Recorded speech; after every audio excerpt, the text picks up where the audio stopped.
Hello friends, வணக்கம். இன்னைக்கு நாம கோலா உருண்டை எப்படி செய்யறது அப்படின்னு பார்க்க போறோம். இது மெயின் இன்க்ரீடியன்ட் என்ன அப்படின்னு பார்த்தீங்கன்னா மட்டன் நல்லா க்ளீன் பண்ணிட்டு கொஞ்சமாக மஞ்சத்தூள், உப்பு, கருவேப்பிலை இதெல்லாம் போட்டு ஒரு டம்ளர் தண்ணி ஊற்றி ஃபஸ்ட்டு ஒரு 5 விசில் வச்சு எடுத்துக்கோங்க. இப்போ அடுத்தது இந்த கொத்துக்கறிக்கு ஒரு மெயின் இன்க்ரீடியன்ட் மசாலா இருக்குது. அந்த மசாலாவில் என்னென்ன சேர்க்கறது, எப்படி பண்ணுறதுன்னு பார்க்கலாம் வாங்க. மசாலாவுக்கு முதல்ல தேவையானது என்ன அப்படின்னு பார்த்தீங்கன்னா சிகப்பு மிளகு கொஞ்சம் ஒரு 10லேருந்து 20 மிளகு நீங்கள் எடுத்துக்கோங்க. கசகசா உங்கள் தேவைக்கு ஏற்ப அதுவும். அடுத்தது சின்ன வெங்காயம், சோம்பு, உப்பு, கிராம்பு, பட்டை, இஞ்சி, பூண்டு, அப்புறம் தேங்காய் நான் ஒரு மூடி நல்லா துருவி எடுத்திருக்கேங்க. கொத்தமல்லி இலை இதுவும் உங்களோட தேவைக்கு ஏற்பதாங்க. சில பேருக்கு கொத்தமல்லி நிறைய இருக்கிறது பிடிக்கும். பொட்டுக்கடலை. ஜென்ரலாக பார்த்தீங்கன்னா இந்த அரைக்கிற மசாலா பார்த்தீங்கன்னா நாங்கள் கிரைண்டரில் தாங்க அரைப்போம். ரொம்ப நல்லா ஈஸியாக வந்துடும். உங்களுக்கு இன்னொன்று, அந்த மட்டன் நீங்கள் சாப்பிட்றீங்க அப்படிங்கிற அந்த ஃபீலே தெரியாது. ரொம்ப சுவையாக இருக்கும். கேட்டிங்கன்னா ஃபஸ்ட்டு மிளகு ஆட் பண்ணிக்கோங்க. அடுத்தது வெங்காயம், அப்புறம் பட்டை, கிராம்பு, சோம்பு, கசகசா, இஞ்சி, பூண்டு, மிளகாய், பொட்டுக்கடலை இதை எல்லாத்தையும் முதல்ல அரைக்க ஆரம்பிச்சிருங்க. நீங்கள் ஒரு விஷயம் நல்லா கவனிச்சிங்க அப்படின்னா இந்த மசாலாவில் தண்ணின்ற ஒரு விஷயத்த நம்ம சேர்க்கவே மாட்டோங்க. இது அதுவே நல்லா மையாக அரைஞ்சி வரணும். அதுதான் நமக்கு தேவை. இதில் இருக்கிற தண்ணியே தானாக இறங்குங்க. அதுவே போதும்.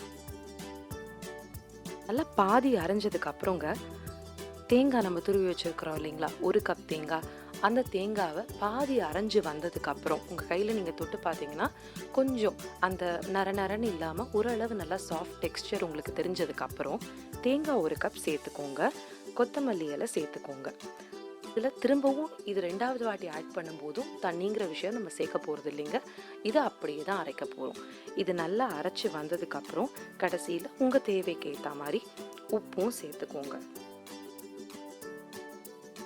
சேர்த்து அரைச்சி எடுத்ததுக்கப்புறம் நல்ல விழுதானதுக்கப்புறம் நல்ல மை விழுதானதுக்கப்புறம் நீங்கள் என்ன பண்ணுறீங்க, கடைசியாக நம்ம இந்த வேக வச்சு எடுத்த இந்த கொத்துக்கறி இந்த மசாலாவில் போட போகிறோங்க.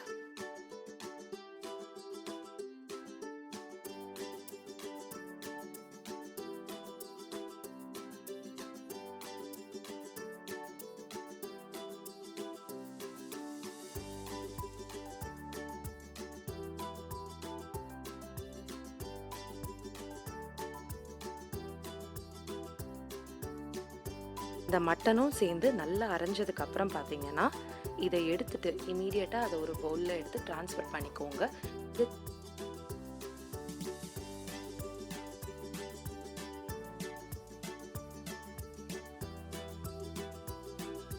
சின்ன சின்ன உருண்டையாக நீங்கள் ரோல் பண்ணி எடுத்துக்கோங்க. இந்த உருண்டை ரெடி ஆனதுக்கப்புறம் உங்களோட கோலா ரெடி.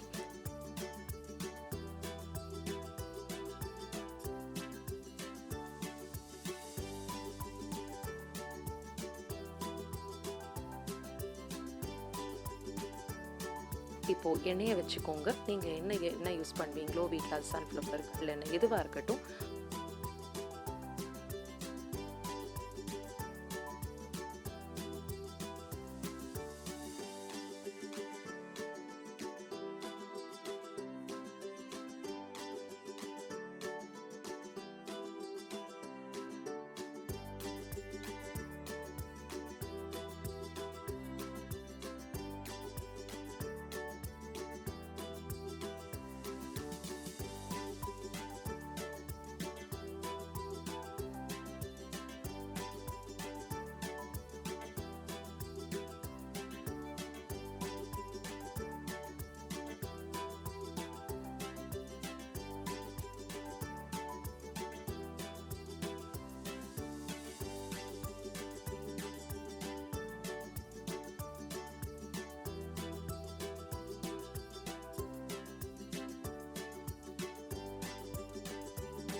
கோலா உருண்டை நல்லா பொன்னிறமாக இப்போ சாப்பிட்றதுக்கு தயாராக இருக்குது.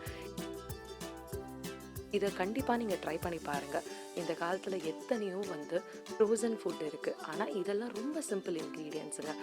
விஷயங்கள் நம்மக்கிட்ட இருந்தது அப்படின்னா ஈஸியாக நீங்களே வீக்கெண்ட் ஸ்டார்டர் ஒன்று பண்ணலாம். அண்ட் இது ரொம்ப சுவையானது, சத்தானது. கண்டிப்பாக ட்ரை பண்ணி பார்த்து எப்படி இருந்ததுன்னு எங்களுக்கு சொல்லுங்கள். நன்றி.